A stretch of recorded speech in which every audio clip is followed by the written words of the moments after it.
Otto the Ornament. Written, illustrated, and festooned by Cummings.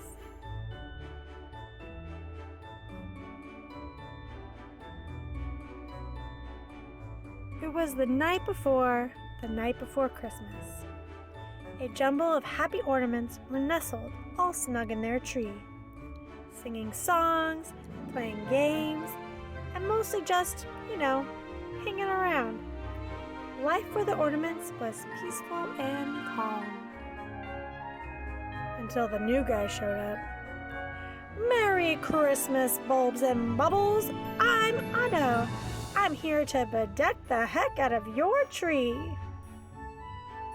Welcome to the family, sang the green glass bell. Sweet to meet you, called a candy cane.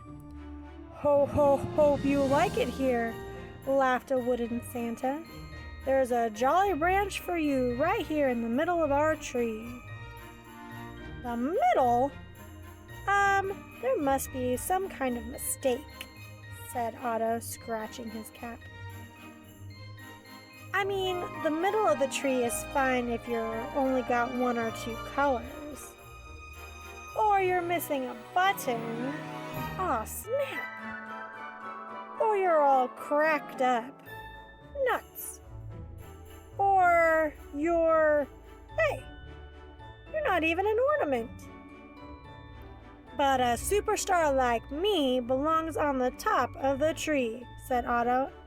I'm snazzy, I'm jazzy, I'm Christmas pizzazzy. Otto did a little dance on the carpet, getting glitter everywhere. Scooch aside, trinkets, so I can make my way to the top. The ornaments looked down on Otto, but nobody scooched. A snowflake gave Otto the cold shoulder. A trumpet honked angrily. Blarp! A homemade reindeer got all bent out of shape. Who you callin' Trinket? Otto's hook drooped. Aw, chestnuts, he said. I don't need you. I'll go find my own tree. And so he did. With a flick of his ribbon, Otto bobbled out the doggy door and into the snowy night. The first tree he tried was too tall. The second tree was too small. But the third tree was just wrong. Otto spun around town trying every tree he could find. Too sappy. Too bouncy. Too pointy. Too spooky.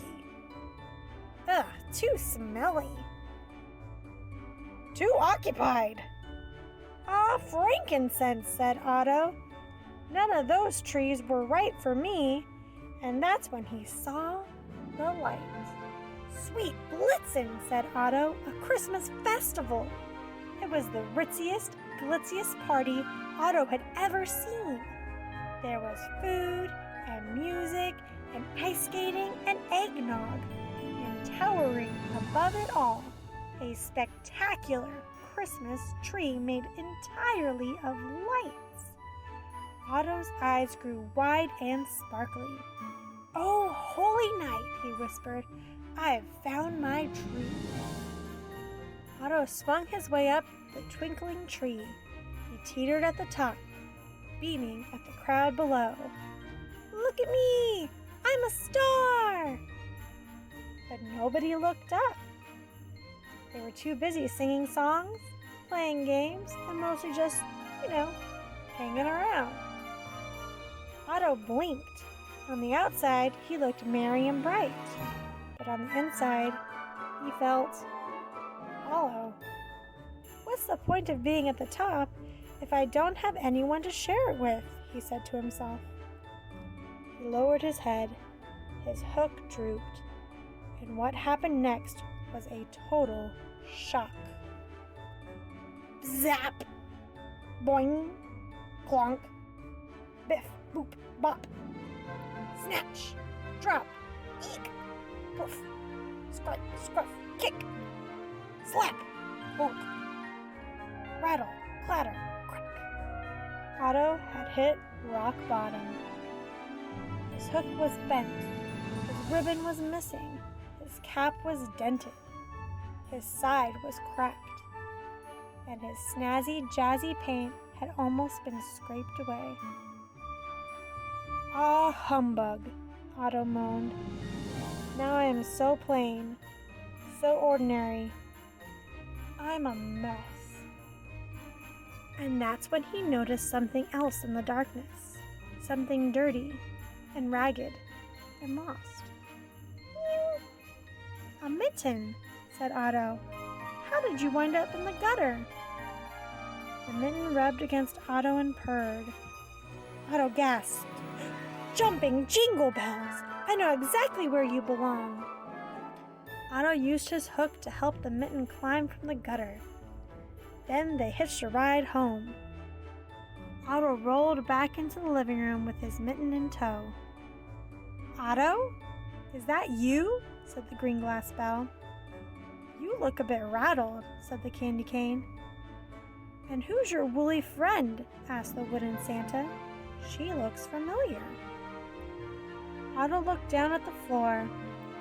I'm sorry I've been such a lump of coal to all of you, he said.